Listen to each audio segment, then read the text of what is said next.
Shave it up!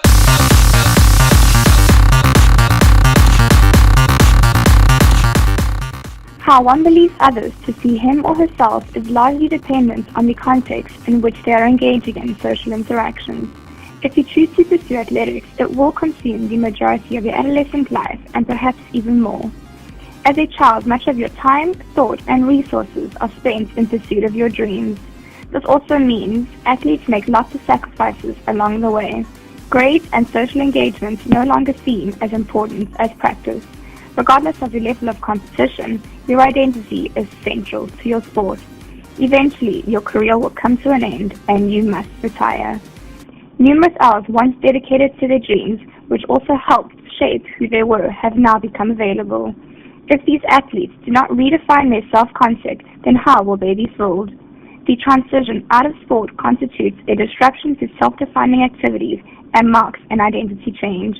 Many athletes experience depression, anxiety, and identity crisis once they have retired from their sport. My self-identity kind of changed because I'd always identified myself as a gymnast. I've been doing gymnastics for the past 10 years until this year. So it was really hard kind of figuring out who I was in a sense. Self-concept is how you evaluate and describe yourself. It is very important because it is linked to your self-esteem as well as your self-worth. Training to accomplish athletic goals has a large effect on your identity. The degree to which you describe yourself as an athlete is known as athletic identity.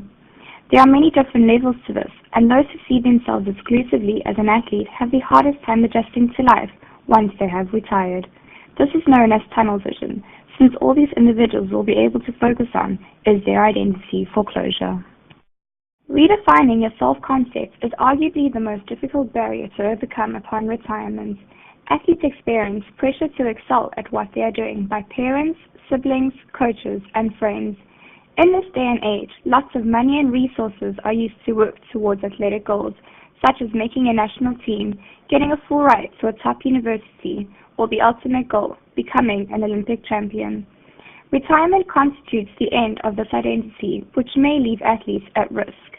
Retired athletes are particularly vulnerable to experiencing depression and other psychopathology. At first, I felt a little lost because I had been swimming for 16 years, so I had all this extra time. When athletes retire from a sport that they have been doing for multiple years, depression is one challenge they may encounter. These athletes have devoted much of their energy, time, and life to their sport, so when they stop competing, they may inherit a sense of loss. They have been an athlete their whole life, and now they have to give it up for one reason or another. It is extremely difficult to get out of depression. Some symptoms include decreased energy, feelings of worthlessness, insomnia, irritability, and even thoughts of suicide. It is important to seek help as soon as possible if the retired athlete experiences any of these symptoms. Well, one negative impact was probably the fact that now I have a lot of time on my hands and kind of like I'm not on as much of a schedule, so I'm kind of struggling to figure out how to fill my time with some active activities. To avoid depression, an athlete must also find other ways to fill their time. If the void is filled with exercise, retired athletes decrease their chances of becoming depressed. Physical exercise can be an effective treatment against depression. A mood-enhancing effect of exercise was identified in the interventions regardless of the mechanism of action. There is a need for more highly controlled clinical intervention studies treating depression with physical exercise, focusing on increasing the knowledge about mechanisms of action, type of exercise, intensity, and frequency of exercise. The transition from being an athlete to retirement can have a large impact on the success of a person's post-athletic career. One study applied the trans-theoretical model to provide an adequate way of charting an athlete's experience while making the decision to quit the sport. The stages range from pre-contemplation or not seriously thinking of retirement to action, which was the actual decision. Throughout all these stages, athletes weighed the pros and cons of retirement and assessed their confidence in being able to handle life after sport. Those with higher confidence also had outside support from family and friends when bringing up the subject of retirement. They also tended to begin activities unrelated to their sports during their career in preparation for retirement. Another study gave athletes an intervention during their transition designed to help them cope. The intervention involved an initial assessment of life events, helping individuals to transfer skills from one domain to another, and teaching skills to help them cope with future events. The results were similar to the previous study, showing that those who participated in the intervention group scored much better than those who did not when assessing their adjustment levels. Both of these studies show that the more prepared an athlete is to retire, the better adjusted they will be to their decision. Athletes must develop a way to move on from their many years of training and redefine their sense of self.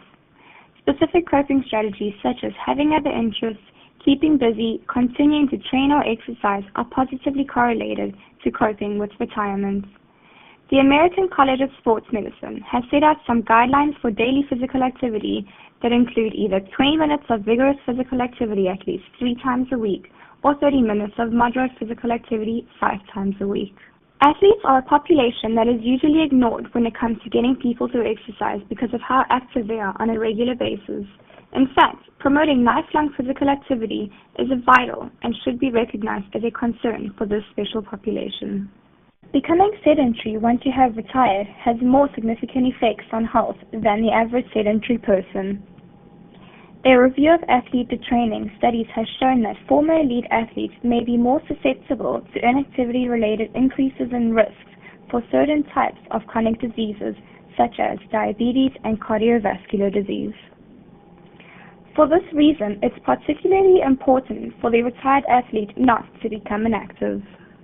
The barriers of athletic identity, foreclosure, and depression that were previously discussed are what will prevent athletes from moving on to the next step in their lives. This step includes creating a new exercise plan that will keep them active throughout their life. A useful strategy to this may be redefining what they consider to be athletic identity, which will in turn also help recreate their own self-concept. It can be evolved to have athletic identity ingrained from exercise and continued physical activity, rather than solely in a competitive way. When it is defined in this way, it is positively correlated to the involvement in exercise. Athletes should prepare themselves by starting to think about who they will be and what they will do when they retire from their respective sports. Identifying possible barriers is important in order to experience a smooth conversation out of sports. Continuing to exercise is an important aspect that should be included in their transition to help keep the risk of health problems decreased, reduce the risk of depression, and to help develop a new identity.